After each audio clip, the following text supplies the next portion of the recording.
il proprio tempo e per tenerci sempre informati con le varie tappe che stanno facendo da Venezia a Roma e sempre per tenere, diciamo, sempre sotto pressione questo argomento che credo sia importante per tutti quanti noi. Un saluto particolare, davvero, ma di cuore, va ad Enrico Torta, che doveva essere qui con noi questa sera, ma purtroppo per questioni di salute io gli faccio davvero un grande augurio, gli facciamo un grande applauso.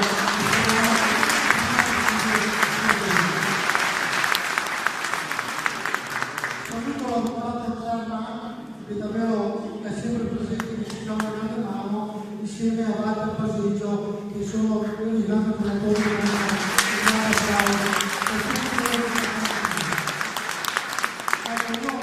Non voglio dilungarmi perché tutti quanti davvero vogliamo sapere le ultime novità con questa commissione, cosa sono le ultime notizie e davvero dove siamo arrivati a questo punto. Passo la parola per un saluto al sindaco di Pederoba. Buonasera a tutti. Io un applauso lo farei anche a Raffaele Baratta che si sta dando la fare.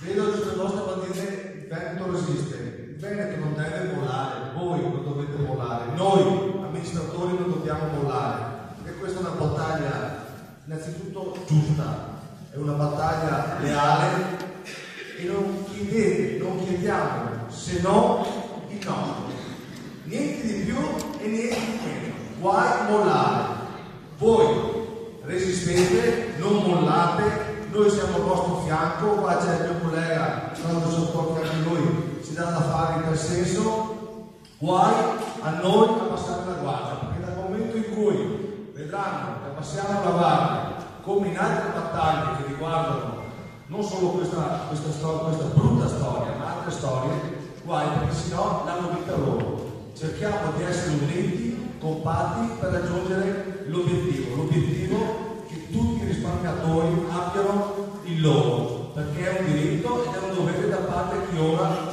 governa queste banche. Io vi ringrazio Raffaele, passo la parola al signor di Cornuda, Claudio Sotto.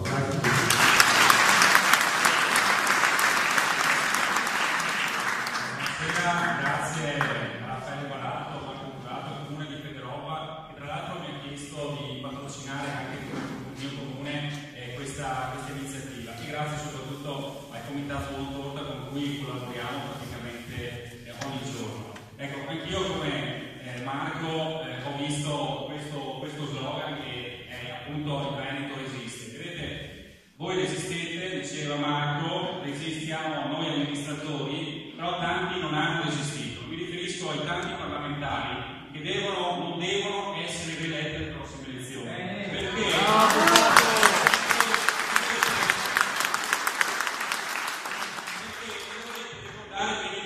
Perché quando in Parlamento c'è stato da difendere la Banca Popolare di Bari, che era presa molto peggio delle banche venete, sono andati i parlamentari di quelle province, di quelle regioni, l'hanno difesa e adesso è tutto a posto. In Veneto invece abbiamo lasciato andare, e vedete il risultato, con tanti veneti che oggi hanno visto perdere i loro risparmi.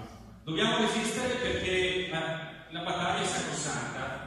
Io quando stavo salendo qui per raggiungere Pederoba in macchina stavo ascoltando un riferimento, stavamo parlando della commissione di inchiesta parlamentare. Vedete, il problema grosso è che cercano di non far parlare determinate persone, Mizzoni, consoli, non li vogliono far parlare, perché altrimenti vengono fuori tutte le storie che sono state sottaciute da troppo tempo. Ma da questa commissione si emerge una cosa, che non siete stati assolutamente tutelati. Allora, se non siete stati tutelati, dovete essere rifondati di quello che avete perso da parte delle istituzioni, ma non essere rifondati con i 4 euro che hanno messo l'altro giorno in finanziaria per prendere in giro un'altra volta. Hanno messo 50 milioni di euro. 50 milioni non basta nemmeno per coprire quello che è stato perso dai cittadini di Pederoba, tanto per fare un esempio. Allora, esatto. E tra l'altro mi vorrebbero restituire le persone quando si arriverà a una sentenza passata in giudicato. Quindi pensate con i tempi della giustizia, chi dovrà aspettare forse queste risorse che tra dovrebbero essere distribuite a tanti risparmiatori. Quindi cerchiamo di non perderci in questo, in tante parole, cerchiamo di tenere duro. Non c'è solo la battaglia dei risparmiatori, io ricordavo ad alcuni politici che sono venuti a trovarci, c'è il problema oggi del credito, perché il problema di tanti imprenditori che stanno entrando in difficoltà con i ritiri diffidi, con le banche centrali, il livello centrale che continuano a richiamarli, c'è un problema di credito che potrebbe essere pesante per l'economia belga. Quindi dal risparmiatore al credito che deve essere amministrato nella nostra economia è una battaglia veramente da tenere in considerazione, è un problema fondamentale per il Veneto e per naturalmente la vita nostra future. Quindi amministratori, qui risparmiatori dall'altra parte, imprenditori, vediamo di non perderci, vediamo di tenere duro e andiamo avanti, grazie soprattutto all'attività sociale che sta facendo il Comitato di Torta, dall'Avvocato Armà a Baseggio e tanti amici con cui insomma condividiamo queste battaglie. Scusate se sono stato lungo e grazie a tutti, buon proseguimento.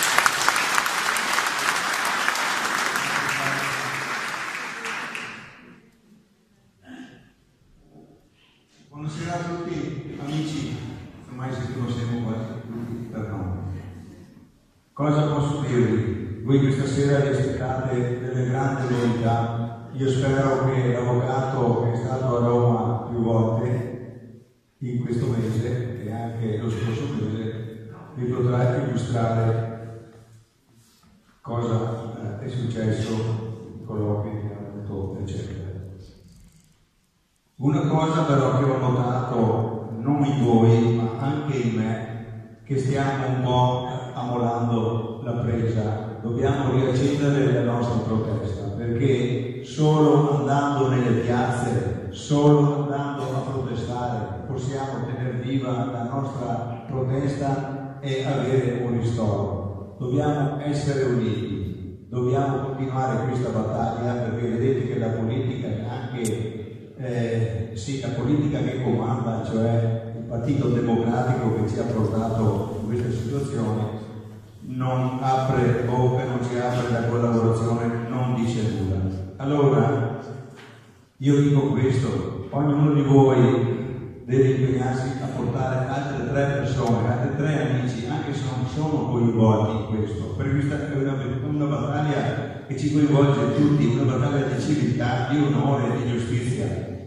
Allora cercate attraverso le vostre conoscenze di stimolarli a partecipare e andremo a Venezia, magari alla Piazzale Roma, faremo qualcosa di importante anche là, distribuiremo dei manifestini. Dobbiamo comunque riaccendere la nostra protesta. Un'altra cosa che volevo dirvi che è importante, domenica alle ore 17 al DHR di Paese c'è il Movimento 5 Stelle. No, è Paese. Sì, comunque al DHR, io chiamo Paese perché è nella Fundina, è subito là. Allora, noi stiamo collaborando perché l'onorevole Borelli, attraverso le sue impiegate, ci ha chiamato per prendere i volantini. Noi con il nostro gruppo ieri e oggi siamo andati in giro per tutta la pedemontana nel Basso Trevigiano a distribuire i volantini. Allora dobbiamo andare a riempire la sala perché noi collaboriamo, ognuno dopo la scelta politica è un'altra cosa, ma io dico questo: se il Movimento 5 Stelle ci ristora tutti, a me non me ne frega niente di essere un leghista. Io vado e voterò chi si prende cura di noi.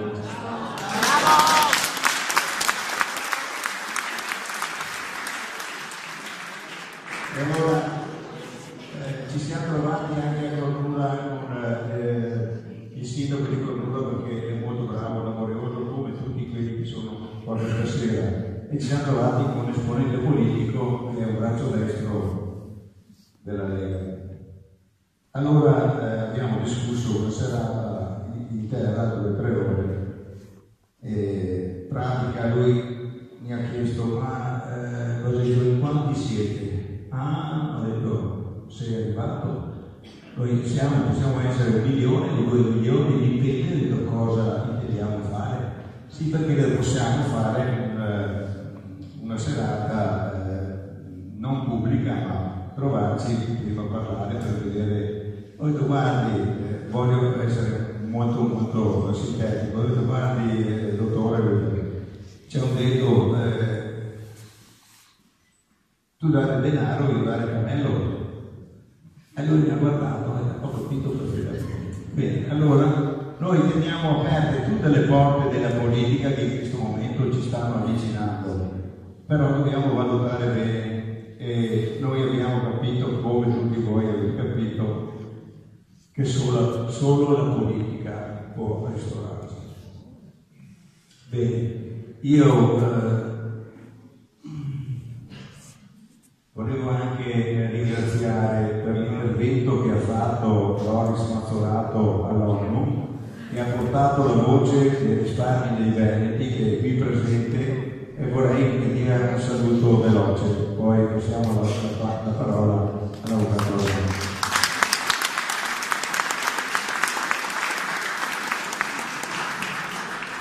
Buonasera a tutti.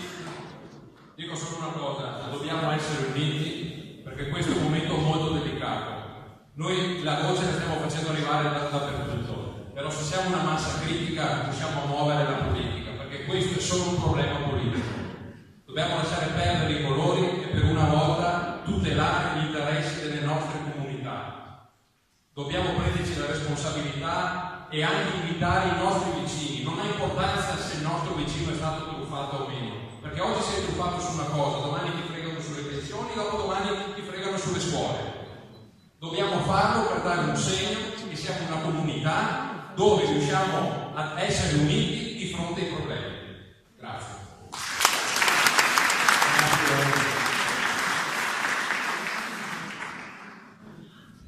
Allora, adesso passo la parola al nostro grande Andrea Arvan, al nostro avvocato, e sono anche contento perché vi vedo abbastanza, perché pensavo una serata fredda, così un po' in mezzo alle feste. Bravi, grazie. Andrea, a te la parola.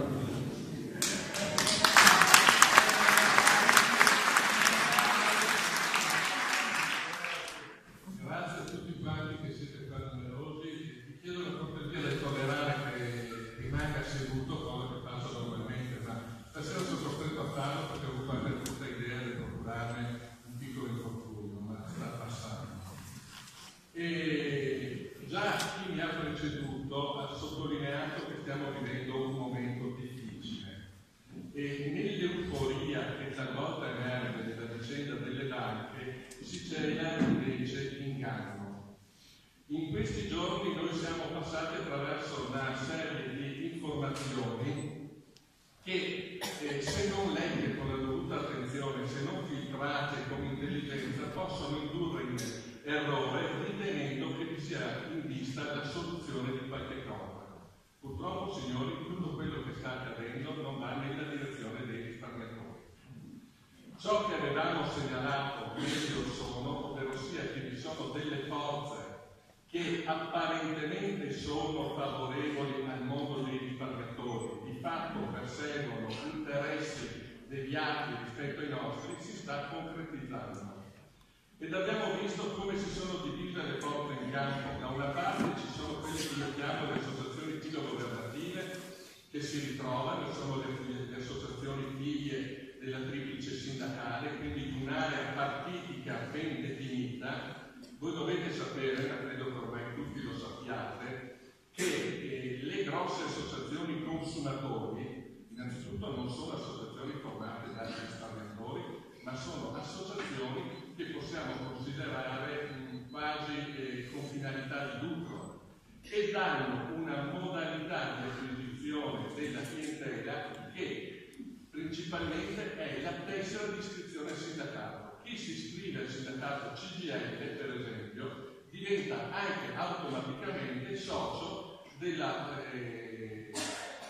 associazione consumatori della CGIL, che se non sbaglio è Fede Consumatori. Quindi ci sono le tre grosse associazioni che fanno capo, i tre grossi sindacati, dopo ci sono associazioni che fanno capo ad altri gruppi politici, per esempio la Lega dei Consumatori evidentemente ha un riferimento rispetto alla Lega Nord, che è il partito di riferimento. E tutte queste associazioni non sono fatte da risparmiatori. Le associazioni fatte da risparmiatori sono molto poche. Ci siamo noi come coordinamento, ci sono gli azionisti associati, ci sono gli amici che sono qui in prima fila con il professor Guidotto, Associazione Banche Popolari, ci sono gli amici di noi che credevamo nella Banca Popolare di Vicenza, adesso hanno aggiunto anche il Veneto Banca. Queste sono associazioni di risparmiatori che però non troviamo in riunione con quelle altre associazioni che hanno applaudito e cantato l'alleluia nel momento in cui è passato l'emendamento che ci gratifica con la misera somma di 50 milioni spalmati in 2 anni con modalità e paletti davvero difficili da raggiungere. Ma ciò che è più grave in quel provvedimento non è solo l'ammontare e la procedura per raggiungere l'obiettivo di ottenere qualche cosa, ma è che il governo insiste nel voler far passare il concetto che hanno titolo di ristoro solo coloro che sono stati imbrogliati nella vendita delle azioni. Il cosiddetto missili che tanto caro alla senatrice Puppato, che si potrebbe davvero parlare anche in italiano. Missili non significa nient'altro che imbroglio in fase di vendita. Bene, noi ci opponiamo fermamente a questa limitazione, perché i veri risparmiatori nelle banche non sono solo quelli che hanno acquistato nel periodo in cui le banche avevano i bilanci in disordine ma erano dichiarati in ordine, e quindi successivamente al 2011, ma sono specialmente coloro che sono soci delle banche dagli anni 60, 70, 80, 90. Siamo noi il capitale delle banche e siamo noi il nocciolo duro che il governo vuole dimenticare, e che queste associazioni insistono nell'appoggiare la tesi che non meritiamo un risarcimento. E su questo noi dobbiamo insorgere con forza. Questo è un passaggio molto delicato e vi invito ancora una volta, occhi aperti in tutte le notizie che passano attraverso le fonti giornalistiche. Uno si dirà, ma questo qua è l'ossessione dei giornalisti. No, io non ho l'ossessione dei giornalisti, io ringrazio tutti i giornalisti presenti. Adesso se ce n'è uno è fregato di alzare la mano che lo voglio abbracciare.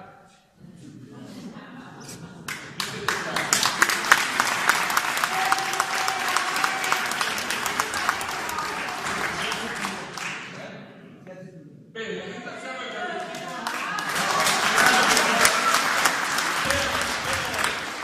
Una bellissima volta è qui presente, dopo che hanno approcciato. Bene dal momento vai a Patricio.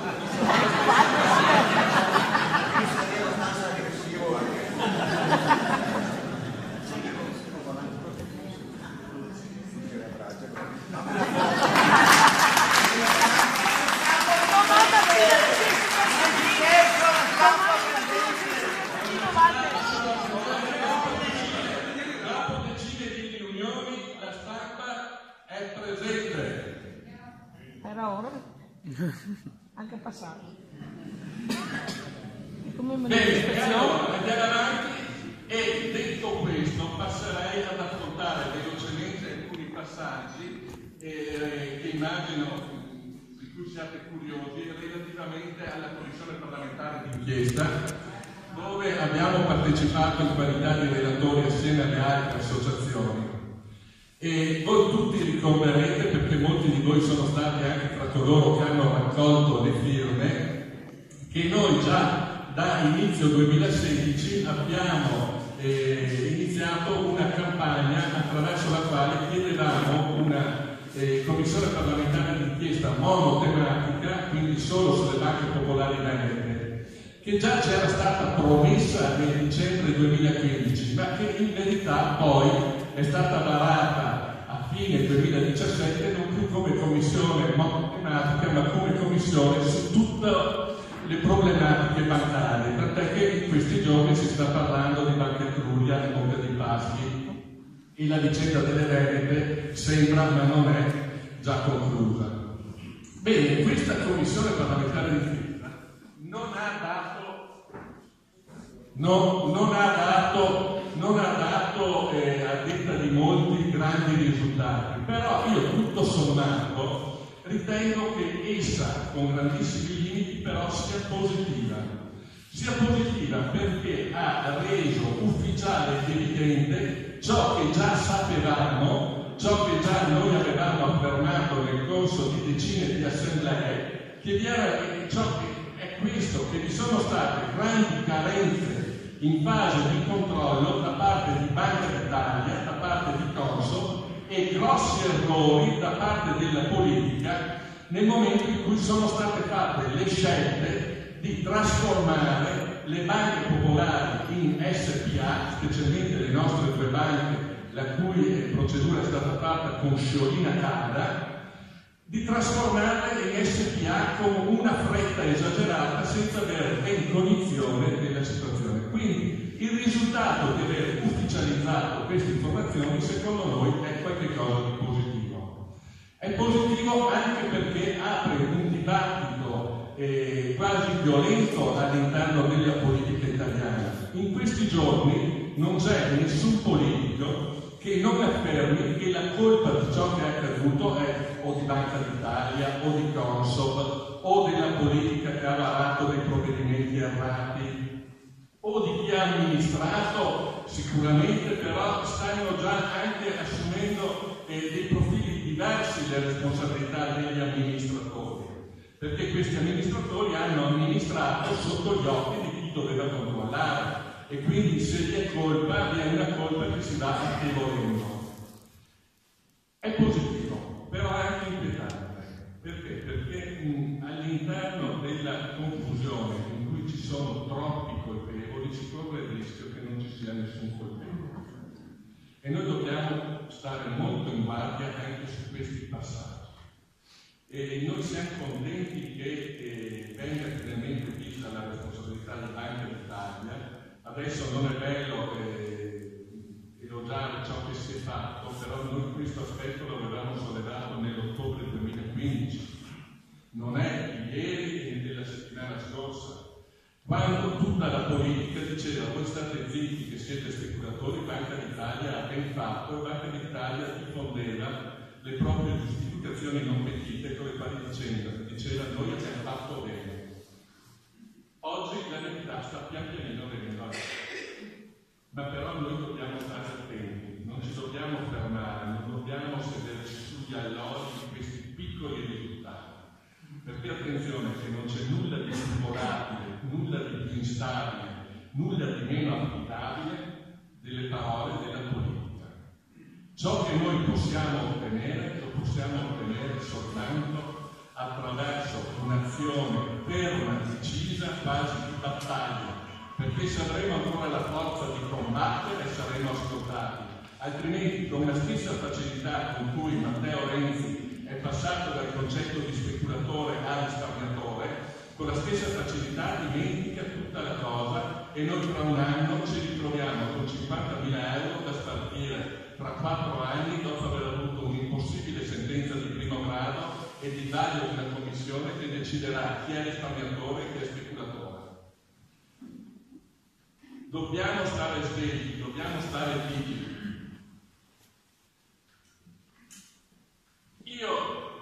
Noi abbiamo elaborato una diversa lettura della vicenda, non tanto in tema di responsabilità, ma in tema di chi sia tenuto a risarcire i risparmiatori. Perché vedete, in questo Stato in cui vi è un articolo 47 che testualmente recita la Repubblica, ovvero sia lo Stato, tutela il risparmio, il verbo precedente, e tutela il risparmio in ogni sua forma, e se ne dimentica, capita che ci vengano a dire sì, allora tu devi far causa alla Banca d'Italia, che non si sa come fare per far causa alla Banca d'Italia, perché è un'attività estremamente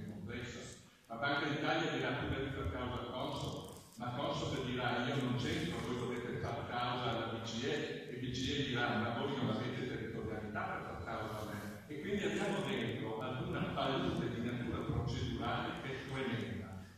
Io credo che Banca d'Italia, come Consob, come la magistratura, della cui lentezza tutti ci lamentiamo, anzi non credo, sono certo, sono organi dello Stato.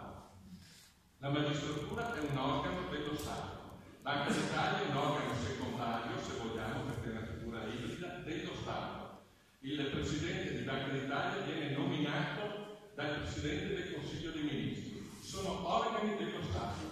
Ed allora, se vi è cattivo funzionamento, perché la magistratura non fa bene le indagini o le fa in tempi troppo lunghe, perché Banca d'Italia non ha fatto i controlli dovuti, perché Banca d'Italia non ha comunicato a Consob e Consob, quando è stato comunicato, non ha agito o viceversa.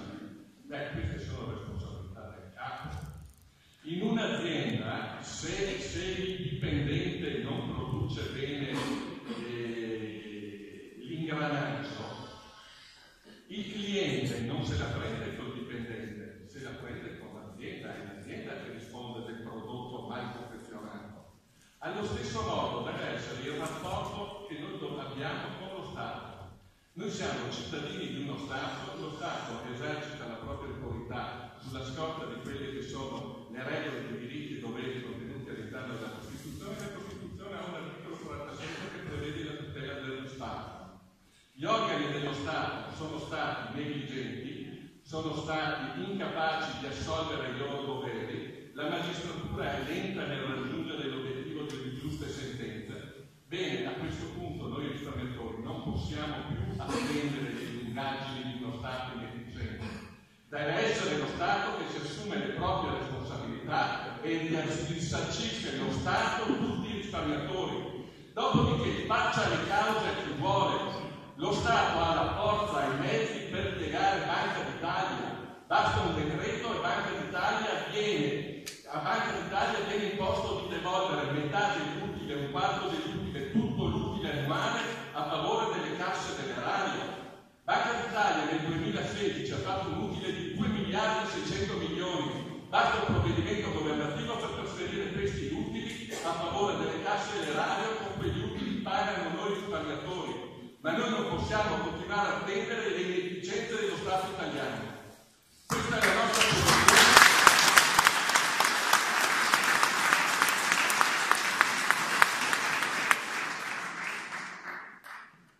Questa è la nostra posizione nei confronti dello Stato. Faccio questa affermazione perché giorni fa, l'avrete visto tutti, sulla stampa sono apparse le problematiche relative alla gestione delle indagini relativamente alla Banca Popolare di Vicenza, e molti risparmiatori ci dicono: ma dovete intervenire, Noi non possiamo intervenire nei confronti della magistratura. La magistratura è organo dello Stato indipendente, risponde alla legge e alla volontà dei risparmiatori, dei magistrati. Noi possiamo intervenire contro lo Stato, è lo Stato che deve essere onesto nei nostri confronti. Ricordiamoci questo, non cadiamo nel trabocchetto, perché poi andiamo dentro al gioco dell'oca. Banca d'Italia competenza tribunale, Roma, Milano, Consob, Milano invece Foro del Consumatore, Treviso, Vicenza, BCE, non si sa dove citare la BCE perché non vi è chiarezza su dove si possa far causa della BCE. Noi non possiamo cadere dentro a questa trappola, entrare in questa palude. Ripeto, lo Stato è responsabile degli organi a lui sottoposti. Lo Stato deve rispondere, dopodiché faccia giustizia interna. Come fa un capo di un'azienda quando gli ingranaggi vanno fuori rotti? Fa giustizia nei confronti di coloro che sono i responsabili, ma all'esterno risponde l'azienda. Adesso, che cosa fare? È un problema su che cosa fare. Perché prima di fare questo passaggio volevo anche sottolineare, sempre sulla scorta della segnalazione che mi era stata fatta da un telespettatore alla trasmissione a cui abbiamo partecipato venerdì. Venerdì io ho detto: lo Stato ci deve risarcire per tutta una serie di responsabilità. Una ve l'ho già detta, ma vi è anche un'altra importante responsabilità che incombe sulle spalle dello Stato. cittadini, non risparmiatori, ma anche molti risparmiatori, non hanno compreso perché ci si trovi in questa situazione. Anche l'altra sera alcuni cittadini mandavano SMS, scrivevano dicendo: beh, voi avete comprato azioni, vi dovete assumere le vostre responsabilità. No, signori, la situazione è diversa. Quando noi abbiamo comprato le azioni prima del 2014, vigeva un sistema cosiddetto poi bail-out, cioè sempre per usare termini stranieri, ma che in italiano o in veneto vuol dire garanzia di Stato, dove chi acquistava le quote delle società cooperative aveva la garanzia dello Stato che queste quote fossero sicure, almeno nella parte relativa ai valori nominali. È stato nel 2015, a seguito di quelle che sono state le trattative condotte dal governo Monti e dal governo Renzi, che è stato votato il cambiamento di regole. Prima vi era la garanzia di Stato sull'azionariato bancario. Dopo il 2015, con il cosiddetto bail-in, sono cambiate le regole e i responsabili delle eventuali perdite delle banche sono diventati i risparmiatori, primi gli azionisti, poi categorie di obbligazionisti ed infine i correntisti per gli importi superiori a 100.000 euro. Questo nel 2015. Ma il governo, lo Stato, nel momento in cui ha accettato queste regole e poi le ha ratificate, non ha informato tutti noi del cambiamento di disciplina. Oppure l'ha fatto in maniera molto velata. Uno Stato onesto avrebbe dovuto fare una grande campagna di informazione dicendo: signori, noi stiamo trasformando l'economia di questo Stato, che prima si basava sulla garanzia bancaria di Stato, e da oggi lo Stato si chiama fuori e scarica sui cittadini la responsabilità dei disastri bancari. Avete la facoltà, ora che siete a conoscenza, di rimanere dentro all'azionariato bancario oppure uscire. Lo Stato questo non l'ha fatto e poi ci ha messo di fronte al fatto compiuto di dire: ah beh, ma adesso la BCE lo vuole, la BCE lo vuole. No, non è la BCE, è stato lo Stato italiano che scelleratamente ha assunto quelle decisioni ben sapendo qual era la situazione delle banche, col fermo della grande finanza e della grande borghesia.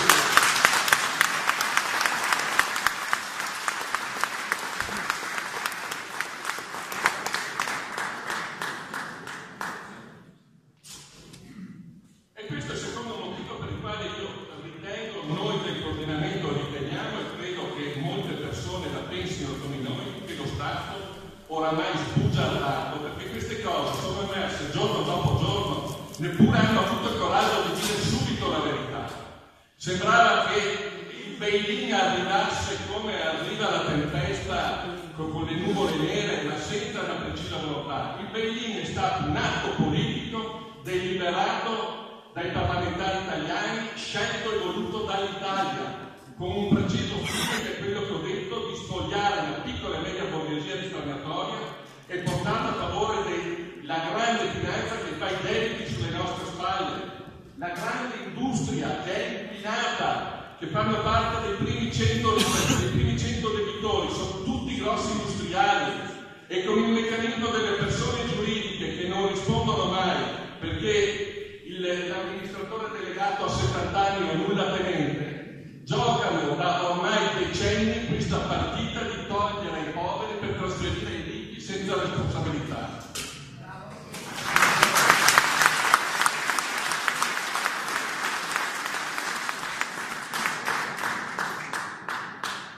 La terza ragione, mi auguro che quel signore che mi aveva fatto la domanda sia tra il pubblico, ma poi darò anche risposta scritta perché per iscritto mi aveva interrogato. La terza ragione per la quale lo Stato italiano deve risarcire è perché non ci ha raccontato la verità neppure nel momento in cui noi siamo andati a votare per l'assemblea di trasformazione delle banche da società cooperativa a società SPA.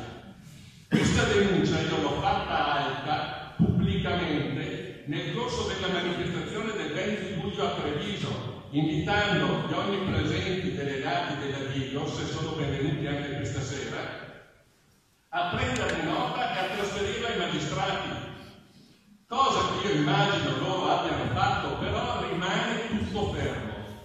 Noi nel dicembre 2015, nel marzo 2016, 15 per Vicenza, 16 per Veneto Banca, 16 per Vicenza, siamo stati ingannati.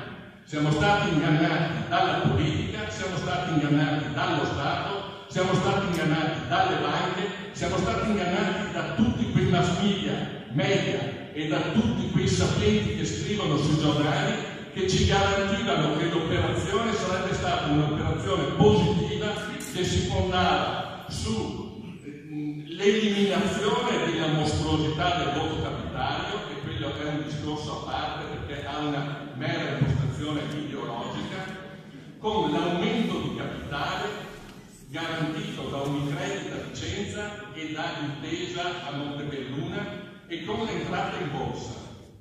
Noi abbiamo votato sulla scorta di quindi un piano industriale presentato dagli uomini di BCE e Banca Italia, che si basava su un bilancio che era ancora attivo, dove le nostre azioni valevano in media 20 euro, sulla garanzia che l'aumento di capitale fosse stato fatto con la certezza che l'inoptato sarebbe stato acquistato dalle due banche che ho citato. Bene, le due banche che ho citato, subito dopo l'assemblea di trasformazione, si sono defilate e tutto lo scenario è cambiato.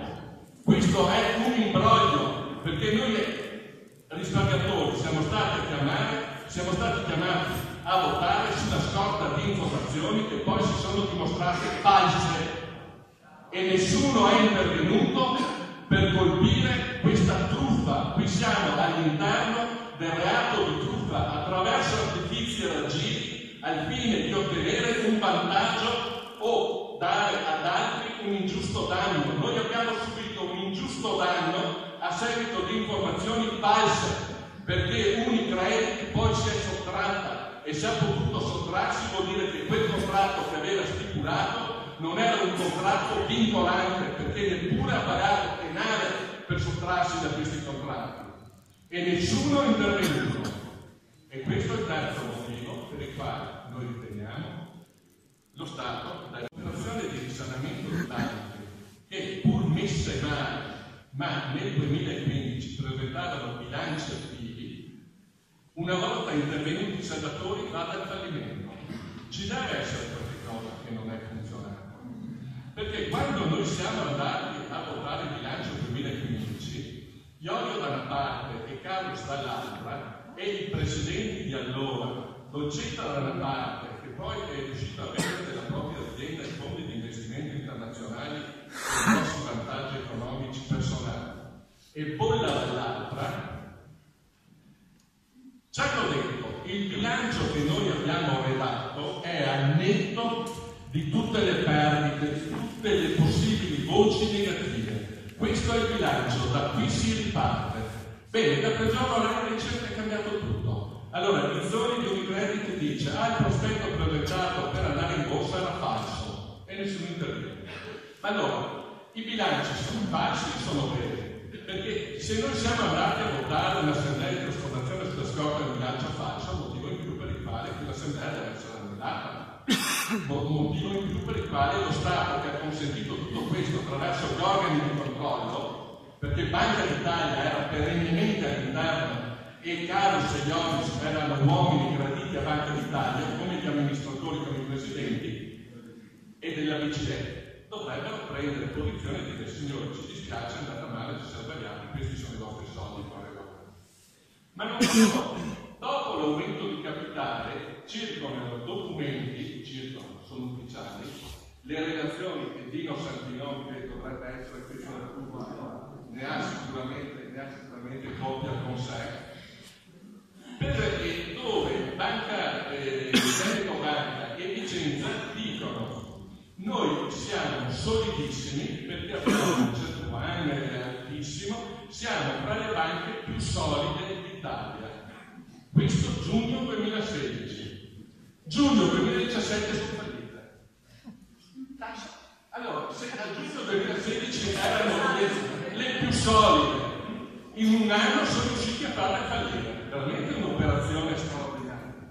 Ma il fallimento com'è avvenuto? Il fallimento di queste banche è avvenuto solo e soltanto perché è stata, a mio avviso, una precisa volontà di sperimentare il fallimento bancario su un territorio. Noi siamo, come dire, le cavie di questo esperimento europeo per vedere che cosa succede in un sistema bancario sfigato come quello italiano, su un territorio ricco però che ha la possibilità di riprendersi, con un fallimento di grosse banche. Allora, l'attività svolta dagli amministratori delle banche nel periodo 2015-2017, temiamo noi, uso un condizionale, che non sia stata tanto rivolta al risanamento delle banche che non mi dimenticherò mai di ricordare e non lo smetterò mai di farlo, che nel 2015 erano la 7ª banca a Vicenza e la 9ª banca Veneto Banca per importanza in Italia, quindi erano banche sistemiche. L'eventuale fallimento avrebbe comportato l'effetto domino o il presunto, perché sono tutte situazioni del tutto ignote, per cui non si sa come potrebbe reagire il mercato e la società in situazioni di questo tipo, ma essendo molto importanti sono state definite sistemiche e quindi non possibili da far fallire.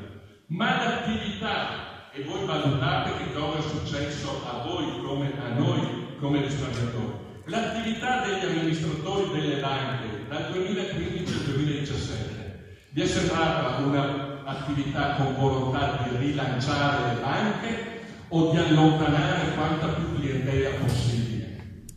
Perché tutti noi siamo stati maltrattati alle assemblee, siamo stati maltrattati all'interno degli sportelli. Gli amministratori delle banche hanno pubblicamente dichiarato che queste erano banche decotte, finite, non c'è più futuro, ed è quindi logico che la clientela si sia allontanata. Nel corso del 2016 dalle nostre due banche sono usciti 20 miliardi almeno in contanti di depositi che da quelle banche sono migrate dentro alle banche del sistema che aveva creato il Fondo Atlante. Giorno dopo giorno queste banche quindi sono state dimagrite, assottigliate, sino al punto di non essere più sistemiche. Perché? Perché non erano più la 9ª e la 7ª banca, perché con 20 miliardi di depositi usciti perdevano sicuramente molti dei coefficienti e non aveva più la massa di clienti che aveva prima, perché molti di noi nauseati si sono allontanati da quelle banche. Noi che eravamo a contatto quotidiano con i risparmiatori abbiamo ancora negli occhi le persone che si sono presentate con le lacrime tremolanti dicendo non ce la faccio più, da quella banca me ne vado, è stata la mia banca, siamo cresciuti assieme ma adesso non li sopporto più. E di questi giorno dopo giorno se ne sono fatti migliaia e la banca ha perso la connotazione di essere sistemica. E si arriva al paradosso. Viene lanciata l'operazione di offerta pubblica di transazione gennaio-febbraio 2017, si conclude a maggio, quindi pensate che razza di genialità nella gestione delle cose da parte di questi amministratori. Lanciano un'operazione dove di fatto vanno a dare 700 milioni di euro e tutti dicono vabbè, ma adesso questo ci serve perché abbiamo tolto la possibilità di contenzioso. Conclude a maggio l'operazione dell'offerta di transazione e a giugno fermiamo. A giugno siamo finiti. Mi sembra un percorso che abbia una logica. Su questo percorso che dura un anno e mezzo, la magistratura, Banca d'Italia, la politica ancora non ci ha messo il naso. Ed io affermo, e continuo ad affermarlo pubblicamente, che se i vecchi risparmiatori delle banche hanno delle responsabilità, e sicuramente ce le hanno, I nuovi amministratori delle banche post 2015 hanno responsabilità quantomeno uguali, perché sono loro che ci hanno portato al fallimento. E quegli amministratori sono figli dello Stato. E questo è il quarto motivo per il quale lo Stato ci deve risarcire.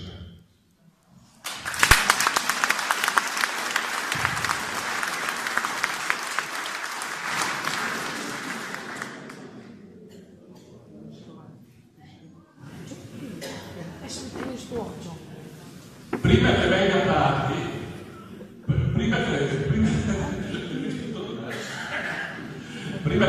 tardi, il passaggio delicato, voi sapete che noi, nonostante qualcuno affermi che facciamo ingenti guadagni sull'attività di volontariato che da 2 anni stiamo facendo, noi siamo l'unica associazione in Italia mendicante.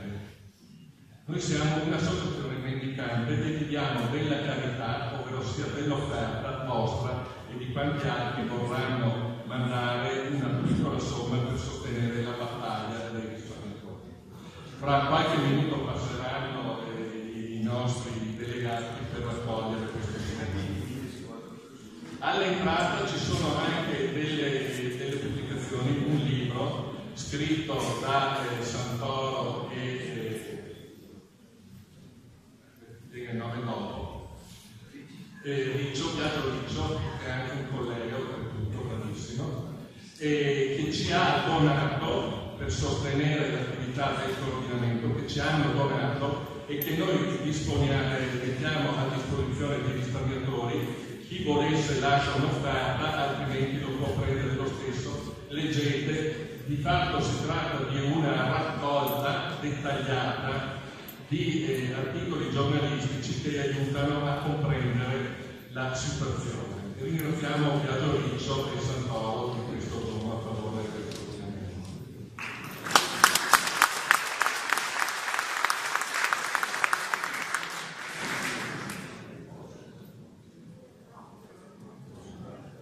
Se mi lascia concludere, dopo facciamo le grazie e facciamo. Questo prima che lei lo può Allora, l'aspetto economico. L'aspetto economico, signori, è un aspetto molto importante. È molto importante messo in relazione a quanto è stato detto prima da Walter, ovvero sia che siamo in un momento difficile. In questo momento noi dobbiamo reagire, perché la politica da una parte sta facendo il polverone, i mass media a servizio stanno facendo il loro ruolo e le associazioni filogovernative ci stanno mettendo le proprie. Noi possiamo reagire in varie forme. Una delle forme di reazione sarebbe quella di cominciare a intentare le cause importanti e quindi andare con l'eccezione di costituzionalità, andare a impegnare anche Banca Intesa intenzione giudiziaria, perché anche Banca Intesa ha delle forti responsabilità, non tanto solo per l'agire, ma per ciò che si è assunta come onere avendo acquistato queste banche. Però per fare questo tipo di azioni giudiziarie servono grossi capitali che noi al momento non abbiamo. È in programma una raccolta fondi finalizzata per una grossa causa pilota, di questo ve ne parleremo non appena avremo la cognizione di quanto sarà spero. Però noi possiamo supplire alla mancanza di denaro con un impegno personale che deve essere rivolto verso tutti coloro che ci stanno vicini, perché la crisi delle banche è una crisi che non coinvolge solo noi risparmiatori, è una crisi che andrà a coinvolgere tutta la società veneta e probabilmente italiana.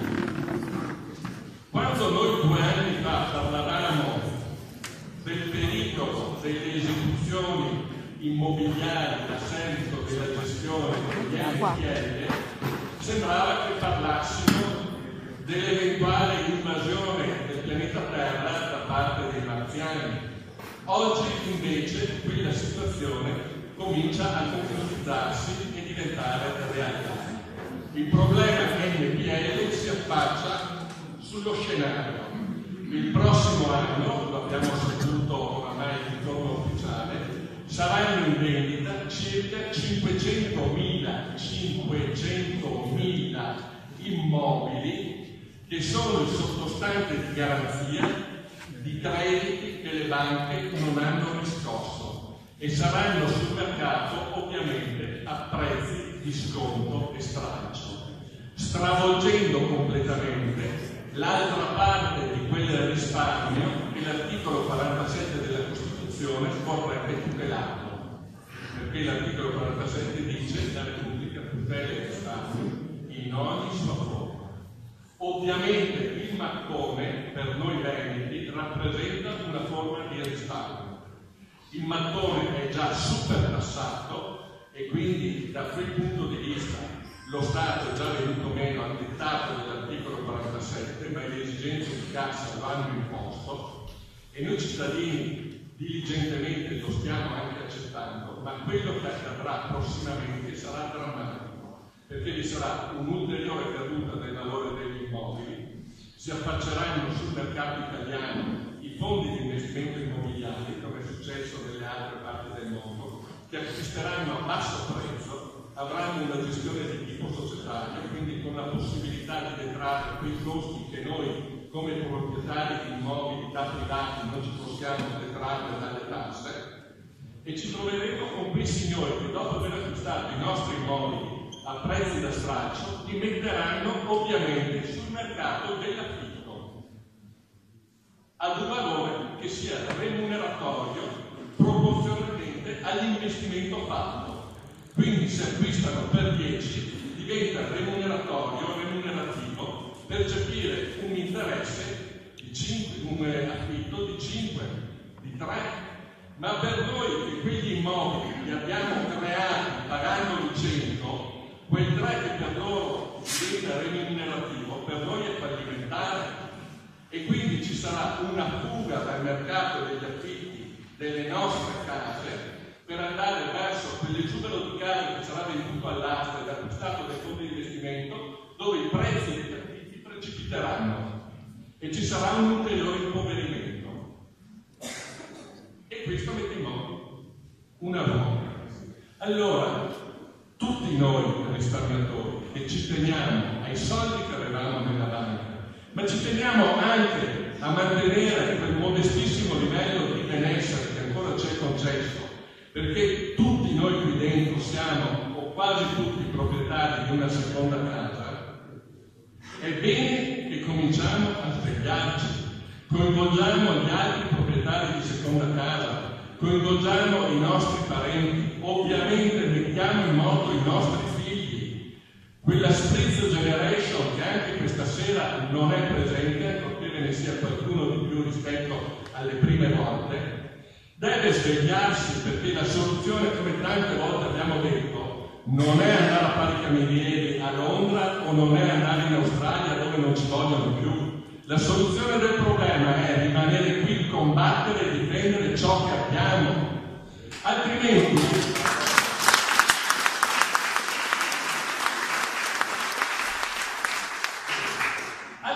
giochiamo sempre quelle partite fuori campionato dove siamo bravissimi. La partita in campionato era difendere l'autonomia del Veneto che aveva delle banche private all'interno del territorio veneto. Quella era la nostra vera autonomia, un'autonomia finanziaria quasi completa che aveva creato un tessuto industriale produttivo unico, intrecciato, dove l'imprenditore era debitore della banca ma era anche creditore della banca perché era azionista, e quindi l'incrocio debito-credito che aveva creato quella forma federativa unica del Veneto. Bene, quella battaglia noi la dovevamo combattere in campionato, quella era una partita importante. No, la politica del Veneto ha lasciato il campo quando si è trattato di giocare la partita importante. E dopo fare la partita fuori campionato, l'amichevole scatole foggiati, dicendo noi vogliamo l'autonomia. Io ho votato l'autonomia. Ho votato per l'autonomia, conscio che abbiamo perso per inerzia, per pigrizia, per paura, una grande parte di autonomia che solo noi veneti avevamo. Oggi noi siamo come tutti gli altri, non abbiamo più un sistema finanziario autonomo che prima avevamo, perché ce lo siamo lasciati portare via sotto il naso senza combattere.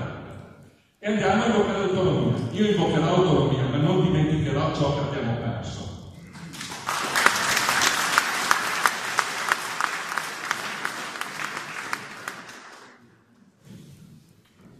Perché lo Stato ci deve risarcire? Lo Stato ci deve risarcire per le ragioni che abbiamo detto, ma perché in questi giorni si vanno anche palesando quelle problematicità che sempre avevamo evidenziato, prima o dopo i finanziamenti vanno pagati. Molti di voi avranno già ricevuto le raccomandate di Banca Intesa che dice il finanziamento a voi erogato è scaduto, il finanziamento a voi erogato è stato revocato. Vi invitiamo a rientrare, altrimenti saranno applicati interessi maturati e maturanti. È una situazione che, ancorché io la faccia così un po' con la voce da signorina del phone center, è una situazione drammatica per un semplice ragionamento che chi a suo tempo è andato a chiedere i soldi in banca dicendo vendi le azioni che mi servono per ristrutturare la casa e gli altri che hanno convinti a non vendere le azioni ma ad accettare un prestito a tasso agevolato, i soldi da restituire non ce li hanno perché altrimenti non sarebbero andati in banca a chiedere. La situazione è veramente difficile sulla quale nessuno interviene. Noi abbiamo fatto le segnalazioni alla politica, la Regione Veneto in testa, Presidente del Consiglio, Onorevole Barretta, e avanti, Banca Intesa e così via, Banca d'Italia, Consob, dicendo ma guardate che si stanno creando nuove situazioni in cui si moltiplicheranno i crediti difficili e nessuno interviene. Però a carico nostro si viene a creare una situazione difficile da gestire, perché poi domani, quando saranno applicati i tassi del 10, del 12, del 14%, se non abbiamo una capacità di difesa importante, Banca Intesa ci massacra, perché contrattualmente quei soldi gli sono dovuti. Una volta che il contratto è scaduto o è stato revocato, quei soldi sono dovuti. Ed allora lo Stato deve intervenire subito. Lo Stato ha buoni rapporti con Banca Intesa. Lo Stato blocchi le esecuzioni, blocchi gli interessi, dica Banca Intesa, fermi tutti, quei soldi intanto li pago io, quei soldi intanto li garantisco io, perché altrimenti viene messa in ginocchio quella parte di economia che ancora resisteva dopo la batosta. E non solo, ma che il danno psicologico, dopo lascerò la parola anche a Walter, che è il prototipo di ciò che sta accadendo. Vi è il danno psicologico in tutta questa vicenda, vi è l'annotazione tra i cattivi pagatori, l'impossibilità di accedere ulteriormente al credito a seguito dell'annotazione. Quindi vi è la necessità che lo Stato intervenga subito pagando i risparmiatori in maniera tale che i risparmiatori possano onorare il debito nei confronti di Banca Intesa. Perché sia chiaro, Banca Intesa non farà sconti a nessuno. Banca Intesa ha a statuto l'obiettivo di fare utile, non di fare beneficenza. E quindi non ci dobbiamo stupire se Banca Intesa ci massacrerà, come sta cominciando a fare. Fa parte del suo statuto. L'obiettivo sociale di Banca Intesa è portare a casa soldi per gli azionisti. Non è fare beneficenza, non è fare le storie che ci raccontano sui giornali. Banca Intesa, se lo Stato non interviene, massacrerà i risparmiatori veneti.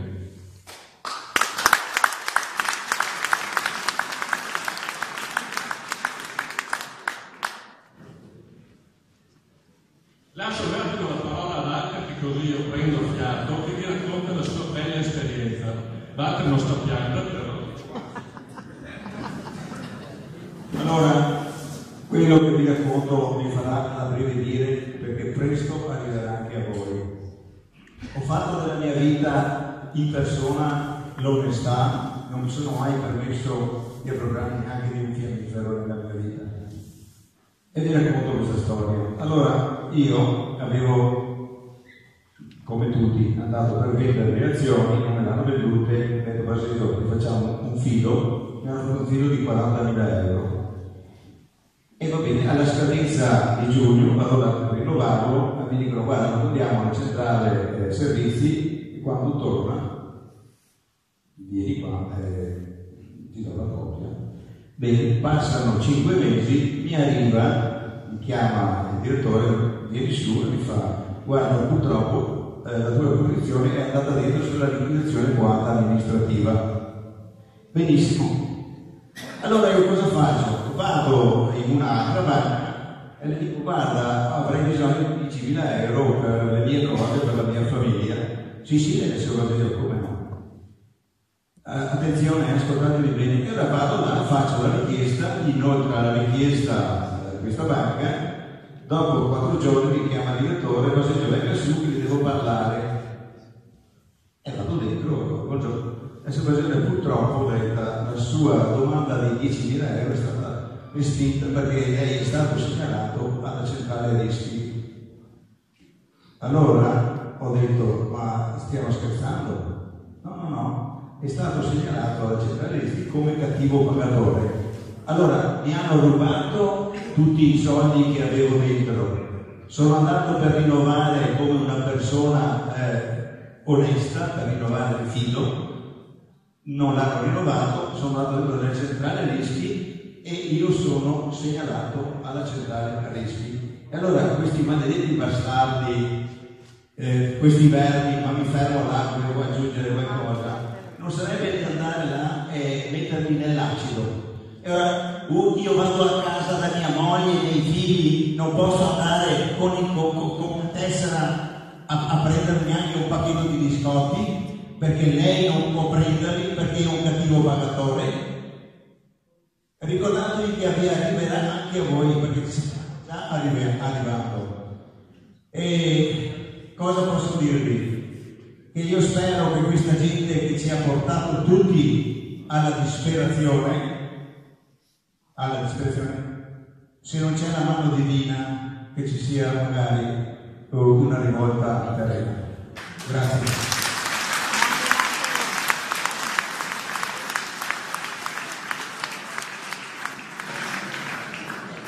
Allora mi suggerissi qua il nostro collaboratore della mia storia è sul sito.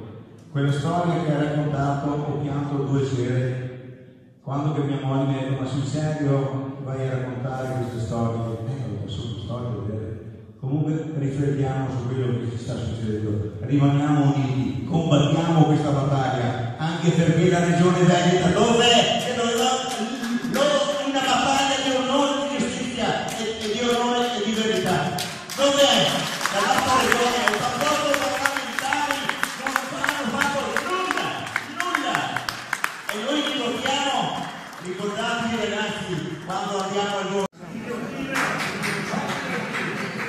Non sta delle guillotine che fa vedere un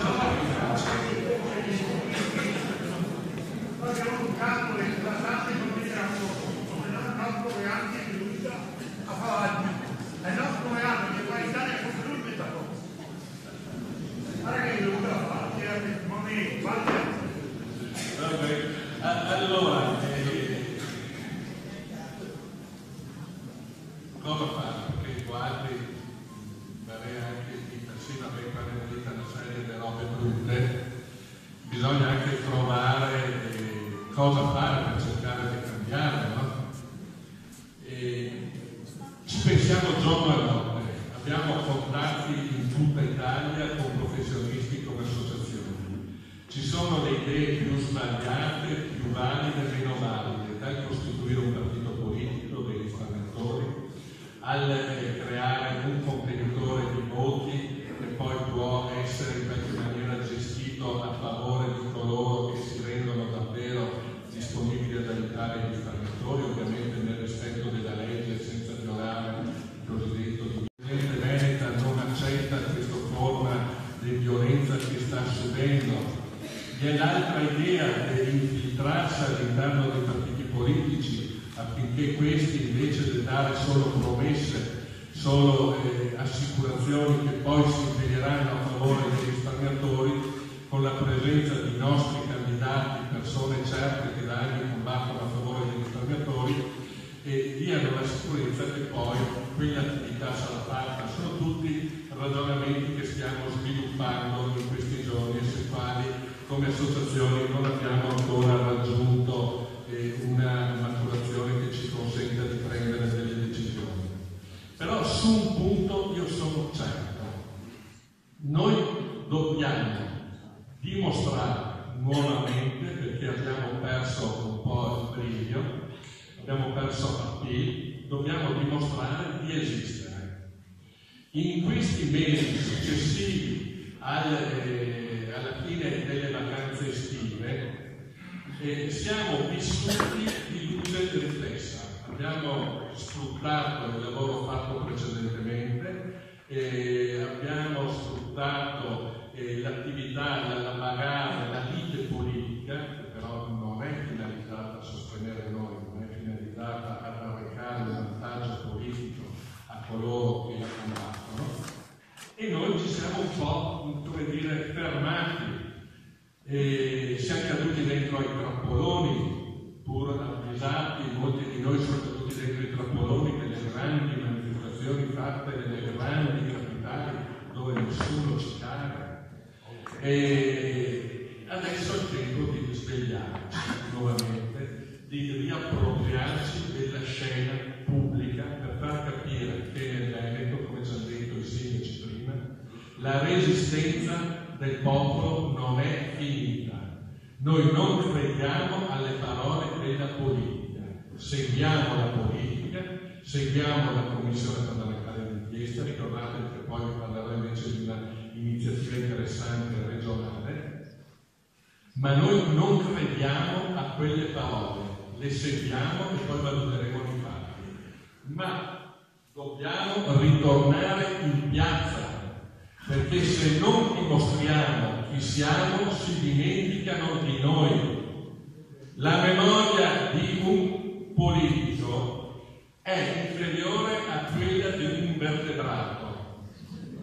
Ha la velocità di dimenticare senza portare rimorso qualsiasi cosa. Noi dobbiamo impedire che i politici si dimentichino di noi. In piazza con i forconi. Scusa? In piazza con i forconi. Allora In piazza con i forconi. Lucia, ma sono sempre in pochi. Però dobbiamo Sono i soliti. cercare. Non sono mai tanti così. Dobbiamo cercare di essere incisivi. L'idea che ci è venuta per queste feste natalizie è quella di andare dove c'è la festa. Inutile, perché abbiamo fatto le grandi manifestazioni e noi siamo orgogliosi perché siamo gli unici dall'Unità d'Italia che hanno avuto il coraggio di fermare la Feltrina, di fermare la Pontepana, di fermare la Marosticana. Da Castelfranco a Vicenza 6 ore, gode sino a Trieste. I giornali non l'hanno messo. ma i giornali non ne hanno dato notizia. Non l'hanno messo. Se un sardo della fonderia sale sulla gru, caspita, gliene parla per un anno di fila, titoli sui giornali. Noi abbiamo fermato una regione 3 volte e nessuno ne ha dato notizia. Questo dà il senso di quale sia l'importanza che viene combattuta nel Veneto. Qui viene combattuta una battaglia in cui in palio ci sono 40 miliardi di euro, che sono soldi nostri, e quelli che in questo momento hanno in mano la gestione del potere se ne vogliono appropriare, e quindi è chiaro che useranno tutti i mezzi per nascondere la nostra protesta, per fare finta che nulla accada e potersi intascare impunemente i nostri risparmi. Lo Stato italiano ha speso in questa vicenda 17 miliardi di euro in prospettiva, 5 li ha già consegnati a Banca Intesa. Nel 2016 con 1 miliardo si salvarono le banche. Che cosa è successo?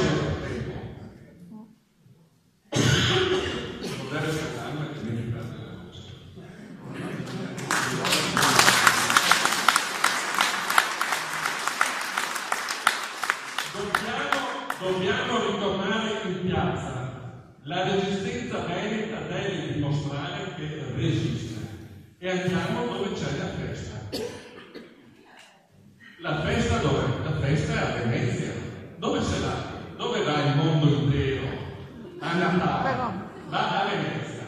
Noi proponiamo ed organizzeremo di fare dei picchetti stabili per il periodo natalizio a Piazzale Roma e a Piazzale della Stazione con gli striscioni e gli insegni dei risparmiatori, distribuendo manifestini in 4 lingue che descrivano che cosa è successo nel Veneto e che cosa è stato fatto per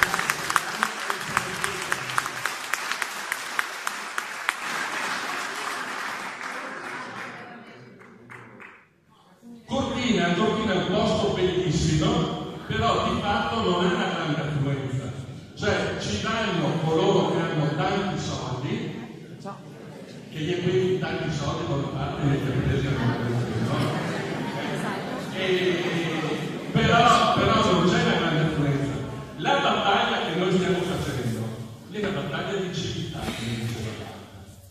e probabilmente quella grande borghesia, quella finanza che ritiene che in finanza tutto sia possibile, non ha il concetto di civiltà. È una società rapace, è una società primitiva che ritiene che il più forte ha ragione e lo dimostrano quotidianamente. Noi invece abbracciamo quel filone del pensiero dove ogni uomo ha diritto di vivere con dignità, deve essere rispettato e il frutto del suo lavoro è sacro. Noi apparteniamo a quella società e non abbiamo contatti con quel mondo dell'alta finanza che la portina, ma abbiamo contatto con tanti e tanti uomini che andranno a Venezia ad ammirare la bellezza straordinaria di quella città provenendo da tutto il mondo. E noi faremo volentieri, in italiano ovviamente, in inglese, che abbiamo già il traduttore, poi vorremmo aggiungere il francese, se qualcuno di voi ha competenze per tradurre si faccia avanti. Vorremmo farlo poi in tedesco, stesso discorso, se qualcuno ha competenze lo faccia in tedesco, in spagnolo e in una lingua slava che sia la più comprensibile. Potrebbe essere il russo, potrebbe essere il serbo-croato per le altre. Distribuiamo migliaia e migliaia di volantini a tutti coloro che arriveranno a Venezia. Denunciamo al mondo intero l'atto criminale che è stato commesso in Italia in danno dei risparmiatori. Non so che cosa ha messo là, però certo che a Venezia passa tutti. In questi giorni passeranno tutte le televisioni del mondo per documentare che cosa succede a Venezia, per vedere Venezia, per fare lo speciale a Venezia. Passeranno i giapponesi con completino e passeranno i tedeschi maniche corte e 2 sotto 0. Quindi passerà tutto il mondo e noi saremo lì ad intercettarli. Drappelli di 10-15 risparmiatori per piazza, volontari, scendiamo, chiediamo le autorizzazioni, non ci possono essere vietate perché non daremo disturbo a nessuno, in forma pacifica esporremo i nostri cartelli e distribuiremo i nostri manifestini. Questo è ciò che io propongo di fare durante le vacanze natalizie. Perché abbiamo bisogno di farci nuovamente vedere, altrimenti la politica a marzo e noi ce ne fa un lato. Ma lei aveva detto che avreste pagato, non si farà perché avreste pagato, davvero pagato.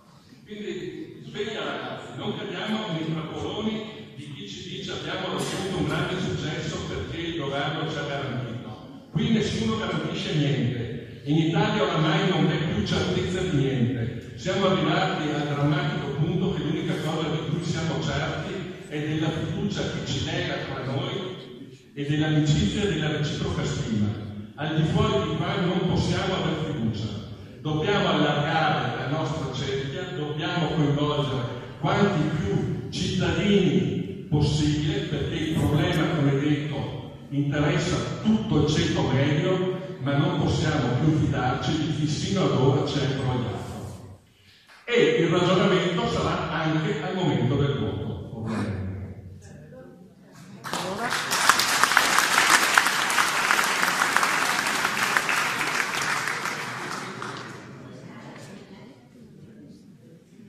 Ecco, allora lanceremo lanceremo l'iniziativa sui nostri siti, a tutti sarà, questa sera siamo circa 300, i nostri contatti sono alcune decine di migliaia, lanceremo a tutti la proposta, i volontari poi si mettano in contatto col sito, creeremo i nuclei, chi ha tempo e voglia faccia i manifesti, striscioni, senza insultare nessuno, senza minacciare nessuno, ma denunciando in maniera ferma l'imbroglio di cui noi siamo stati vittime. Da parte nostra noi scriveremo il volantino, provvederemo alla traduzione alla stampa, vi chiederemo dopo un piccolo contributo perché non so la stampa di un 50.000, 100.000 volantini che cosa ci costerà, ma probabilmente ci costerà qualche migliaio di euro, somma che tutti messi insieme è una somma davvero ridicola, perché con qualche euro a testa ce la facciamo benissimo. Avvocato, Prego.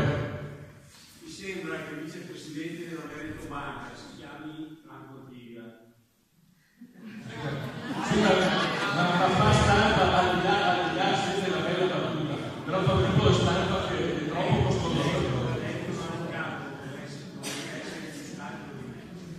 Lei fa fare un volantino. Parliamo, lascia, aiuto.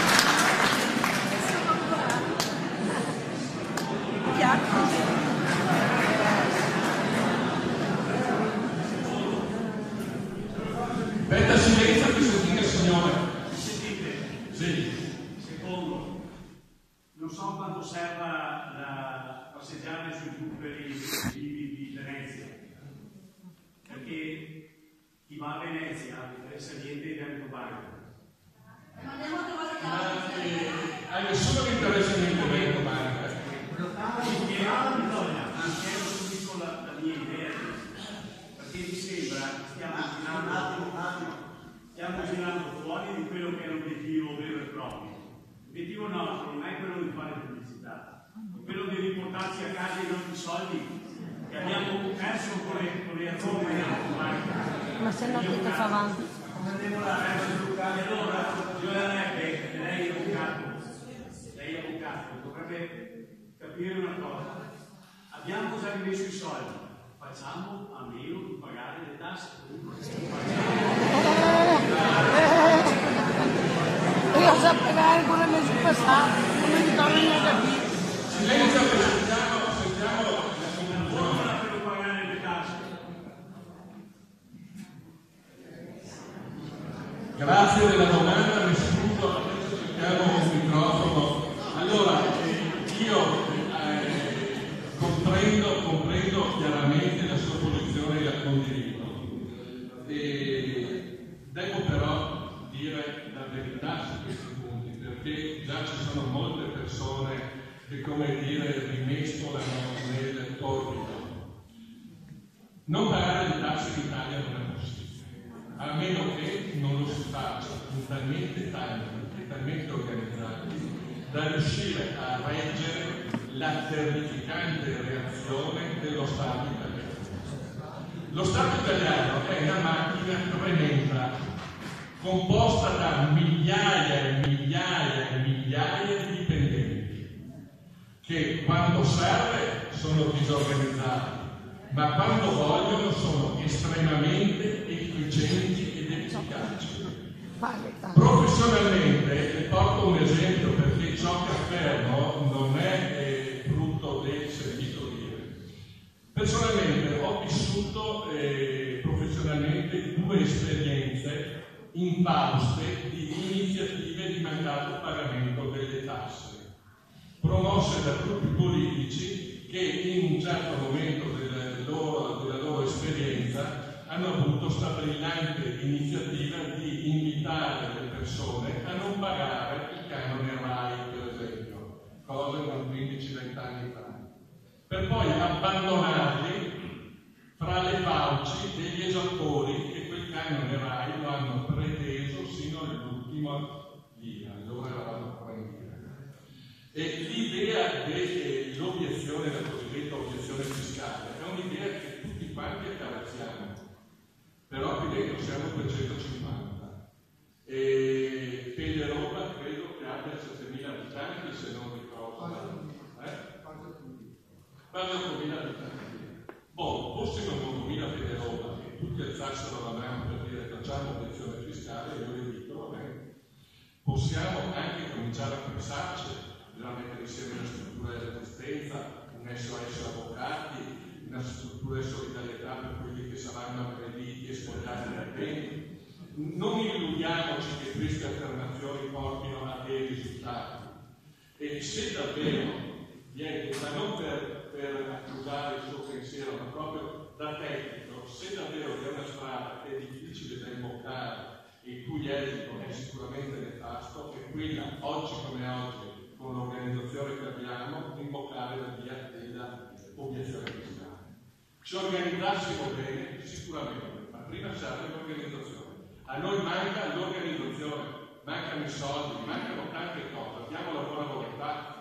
Tenete conto che però il resto d'Italia è preso molto peggio di noi, perché noi siamo visti dal resto d'Italia come una realtà eccezionale per l'organizzazione, per il fatto che da 2 anni continuiamo a combattere e manteniamo il fronte di una battaglia che è del tutto impari, di fronte a degli avversari che sono dei giganti, e noi siamo ancora qui in 300 stasera vedendo. L'Italia questo se lo sogna. Lo Stato italiano questo non lo sospettava, il sistema finanziario questo non lo ha previsto. La nostra forza quindi è nel continuare a dimostrare che esistiamo. Il fatto stesso che noi esistiamo infastidisce l'avversario. Noi non abbiamo la forza per schiacciare l'avversario, noi abbiamo la forza per infastidirlo al punto tale da dire beh, pur le caramelle dei coglioni, per mettere l'espressione. Bravo.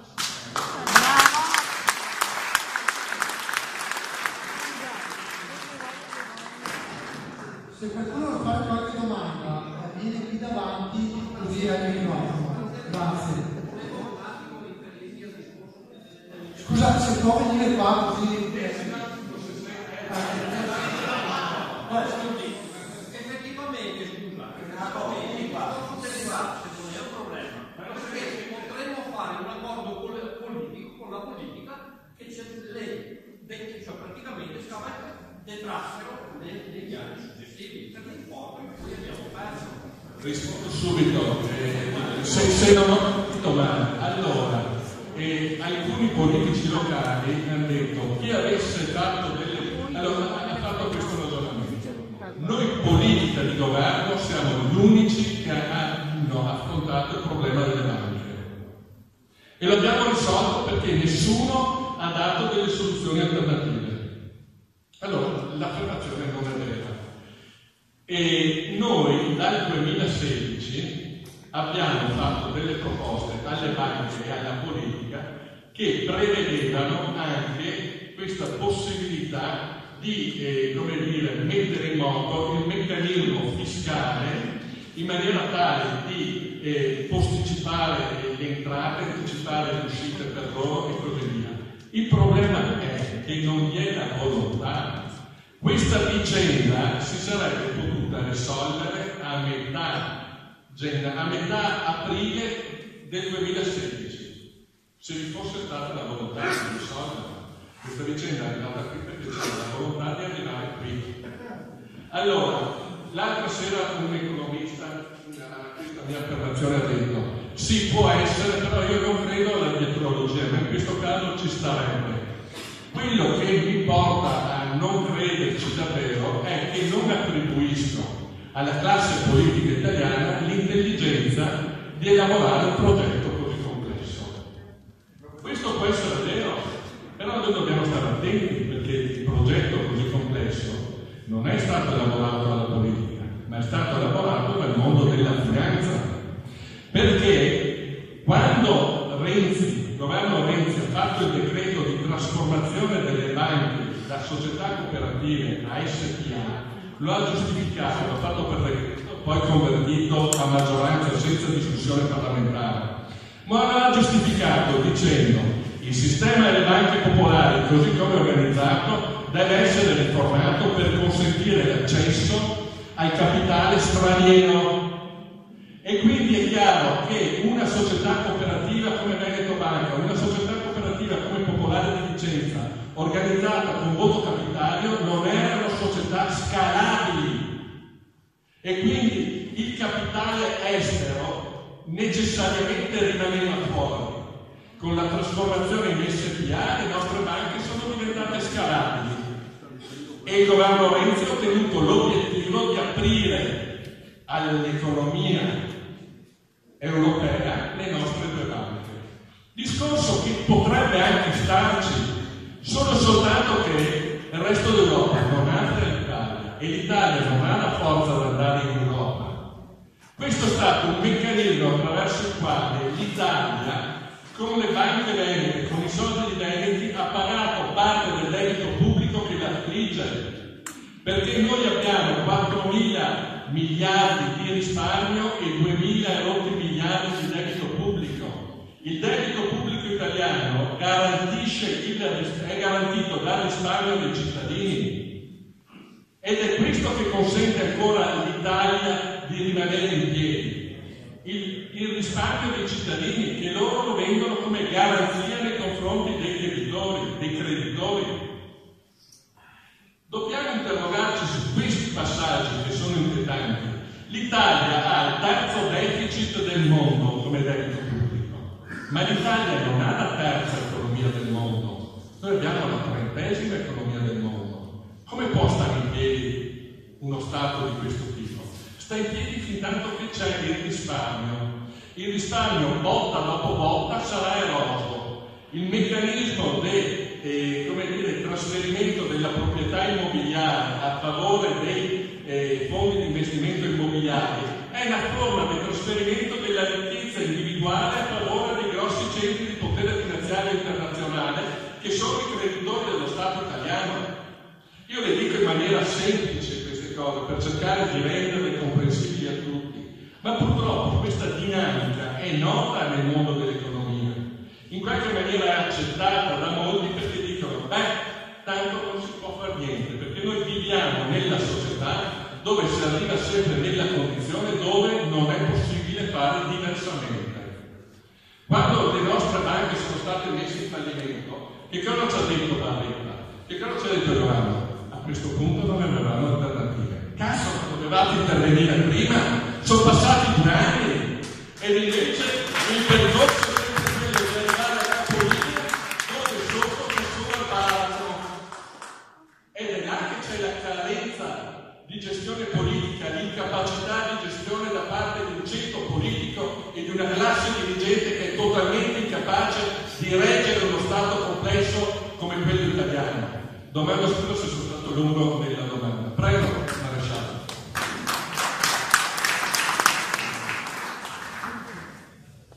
Allora mi metto qua, così mi vedono tutti in fronte. Ho una bella fronte alta, questo vi chiedo. Allora, io volevo fare al nostro amico avvocato una domanda. Non parlo.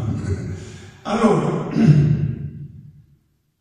mi domando, come mai grosse società come le assicurazioni generali, come altre assicurazioni della Cattolica, come grandi ditte che abbiamo visto, ma molti sono migliaia di grandi ditte che hanno comprato azioni della vendita per decine e centinaia di milioni e poi sono rimasti anche loro al nostro livello. È possibile che questi organismi che godono di esperti bancari, economici, eccetera, cadano dentro così come pirla come sono stato io?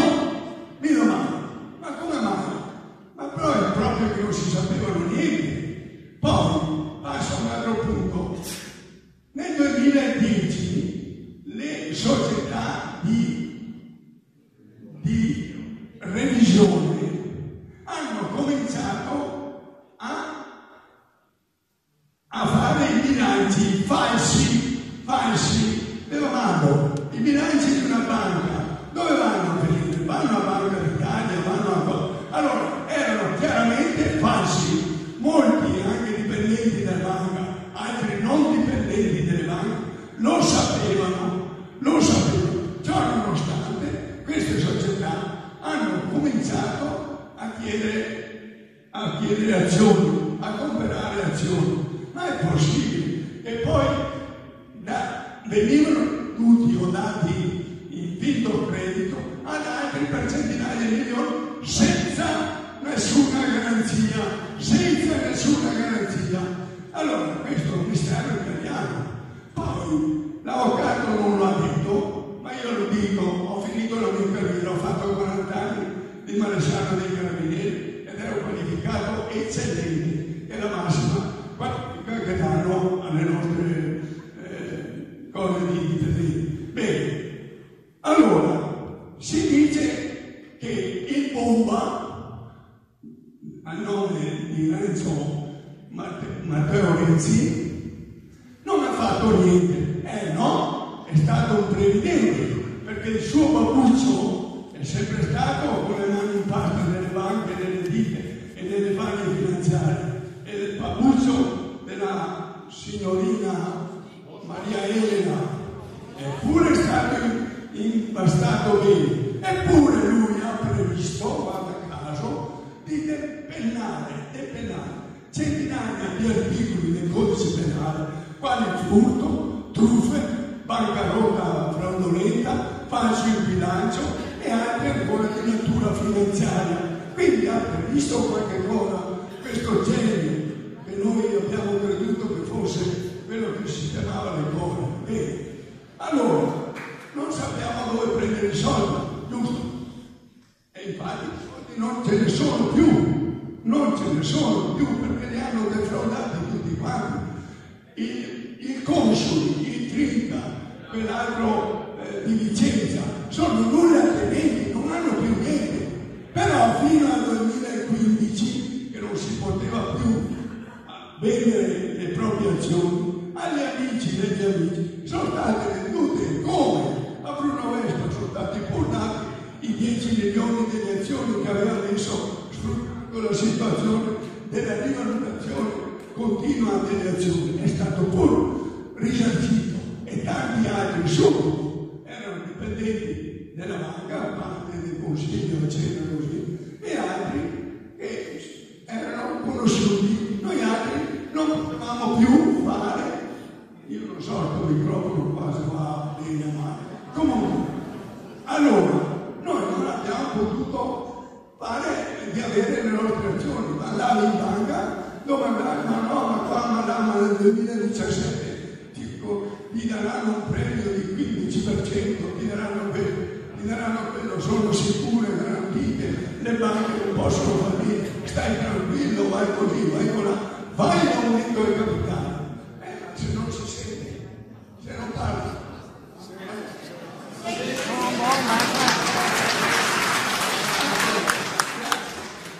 Allora io chiedo le società di revisione a questi qua sono assicurati con l'OI di Londra e si dice che è un organismo che di soldi ne ha tanti. Perché non facciamo questa richiesta o questa causa contro le società di revisione che ci hanno ridotto in errore?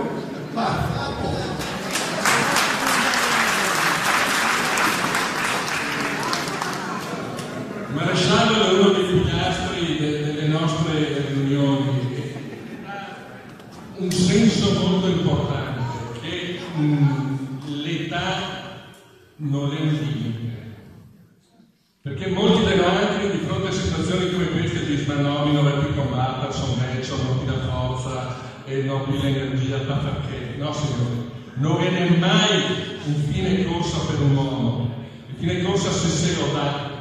Noi dobbiamo continuare a combattere, noi abbiamo la possibilità di piegare e di vincere solo se rimaniamo uniti, solo se rimaniamo convinti. E stasera dimostriamo che siamo uniti e siamo convinti. Grazie a tutti.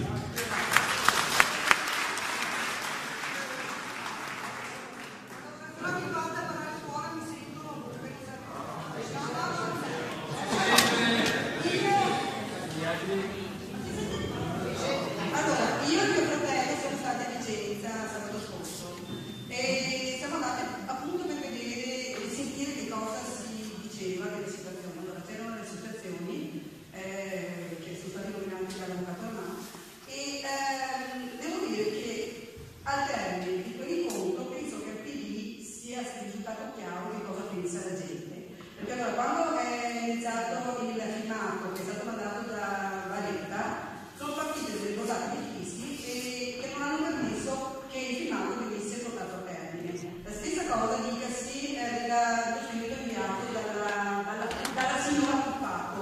Io non chiamo mai senatrice e lei è contenta di essere chiamata signora. Dalla signora Puppato è mandato un delegato, perché è venuta molto bene una a difendere noi donne. Io non voglio essere difesa da lei, grazie tante, perché so essere, non so, mi si gira una cosa.